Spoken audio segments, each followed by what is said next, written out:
Warahmatullahi wabarakatuh. Perkenalkan, nama saya Fitri Ayu, NIM P0512221072, Prodi D3 Keperawatan tingkat 1B Poltekkes Kemenkes Bengkulu. Baiklah, di sini saya akan membuat tugas. Saya akan menjelaskan tentang materi sikap. Definisi sikap. Yang pertama ada berorientasi pada respon, yang kedua ada berorientasi pada kesiapan respon, yang ketiga ada berorientasi pada skema triadik. Dan definisi yang berorientasi pada kesiapan respon.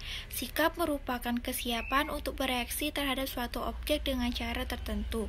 Kecenderungan potensial untuk bereaksi dengan cara tertentu jika individu dihadapkan pada suatu stimulus yang menghendak adanya respon. Suatu pola perilaku terdeteksi atau kesiapan antisipatif predisposisi untuk menyesuaikan diri dalam situasi sosial atau respon terhadap stimulasi yang telah terkondisikan. Kemudian ada definisi yang berorientasi pada skema triadik. Sikap merupakan konsentrasi komponen kognitif, efektif, dan kognitif yang saling berinteraksi dalam memahami, merasakan, dan memperilaku terhadap suatu objek. Kemudian keteraturan dalam hal pemikiran, perasaan, dan predisposisi tindakan seseorang terhadap suatu aspek yang lingkungan sekitarnya menurut Secord dan Beckman. Ada karakteristik sikap. Yang pertama, sikap disimpulkan dari cara-cara individu bertingkah laku. Yang kedua, sikap ditunjukkan mengarah kepada objek psikologis. Kemudian yang tiga, ada sikap merupakan suatu yang dipelajari. Dan yang keempat, ada sikap mempengaruhi perilaku. Dan ada komponen atau struktur sikap. Tiga komponen sikap yaitu ada kognisi, merupakan kepercayaan atau keyakinan, ide, konsep, persepsi, stereotipe, pandangan, optimi, pengetahuan atau informasi tentang suatu objek. Kemudian ada efeksi, merupakan emosi, perasaan, nilai tentang suatu objek. Kemudian ada konasi, merupakan kecenderungan bertingkah laku atau bertindak terhadap suatu objek. Ada karakteristik sikap. Yang pertama, sikap disimpulkan dari cara-cara individu bertingkah laku. Yang kedua, sikap ditunjukkan mengarah kepada objek psikologis. Kemudian yang tiga, ada sikap merupakan suatu yang dipelajari. Dan yang keempat, ada sikap mempengaruhi perilaku.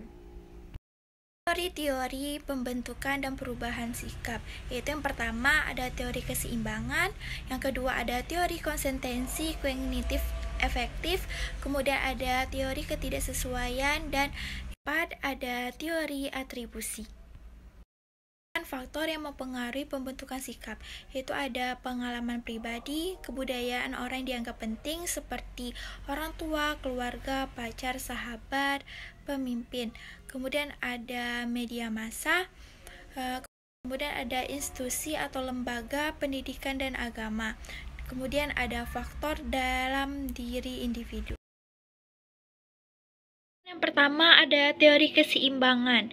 Model teori ini melibatkan prefigure atau P, orang lain, atau O, objek lain atau seseorang, atau X. Ketiga elemen tersebut membentuk suatu kesatuan, di mana elemen tersebut dapat menghasilkan keseimbangan atau ketidakseimbangan. Kemudian ada keseimbangan, P sependapat dengan O yang disukainya, atau P tidak sependapat dengan O yang tidak disukainya. Kemudian ada ketidakseimbangan, P bersependapat dengan O yang disukainya, atau P bersependapat dengan O yang tidak disukainya. Ketidakseimbangan perubahan untuk mencapai keseimbangan. Ada teori konsistensi kognitif dan efektif. Bagaimana seseorang membuat kognitifnya sesuai dengan efektifnya, atau sebaliknya, kognitif sesuai dengan efektif, efektif sesuai dengan kognitif. Jika terjadi ketidaksesuaian, yaitu perubahan mengubah kognitif agar sesuai dengan efektif. Perusahaan mengubah efektif agar sesuai dengan kognitif. Kognitif diubah mengikuti efektif. Contoh, sikap terhadap merokok. Efektif suka merokok. Kognitif tahu bahwa merokok berbahaya, menyebabkan kematian. Merokok berguna untuk bersosialisasi dengan lingkungan. Walaupun mati itu rahasia ilahi atau takdir. Kemudian ada efektif, diubah mengikuti kognitif. Kognitif, tahu bahwa bakso B banyak terdapat daging tikus. Efektif, suka bakso B, tidak suka makan bakso B. Kemudian 3. Teori ketidaksesuaian atau discontent theory. Sikap akan berubah untuk mempertahankan konsistensinya dengan perilaku nyatanya. Itu sumber pokok inkonsistensi ada 2, yaitu 1 ada akibat pengambilan keputusan, kemudian yang kedua ada akibat perilaku yang bertentangan. Inkonsistensi mengubah sikap agar sesuai perilaku. Contoh, sikap negatif pada si X dapat berperilaku baik dan akrab, lama-kelamaan sikap berubah menjadi positif agar tidak dianggap PHP oleh lingkungan sekitar. Kemudian yang keempat ada teori atribusi atau attribution theory.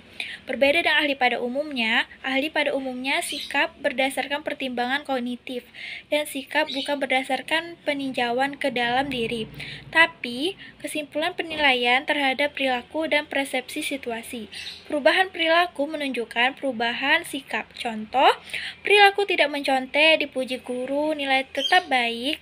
Sikap negatif pada mencontek, tidak suka menyontek. Dan video dari saya, semoga bermanfaat. Wassalamualaikum warahmatullahi wabarakatuh.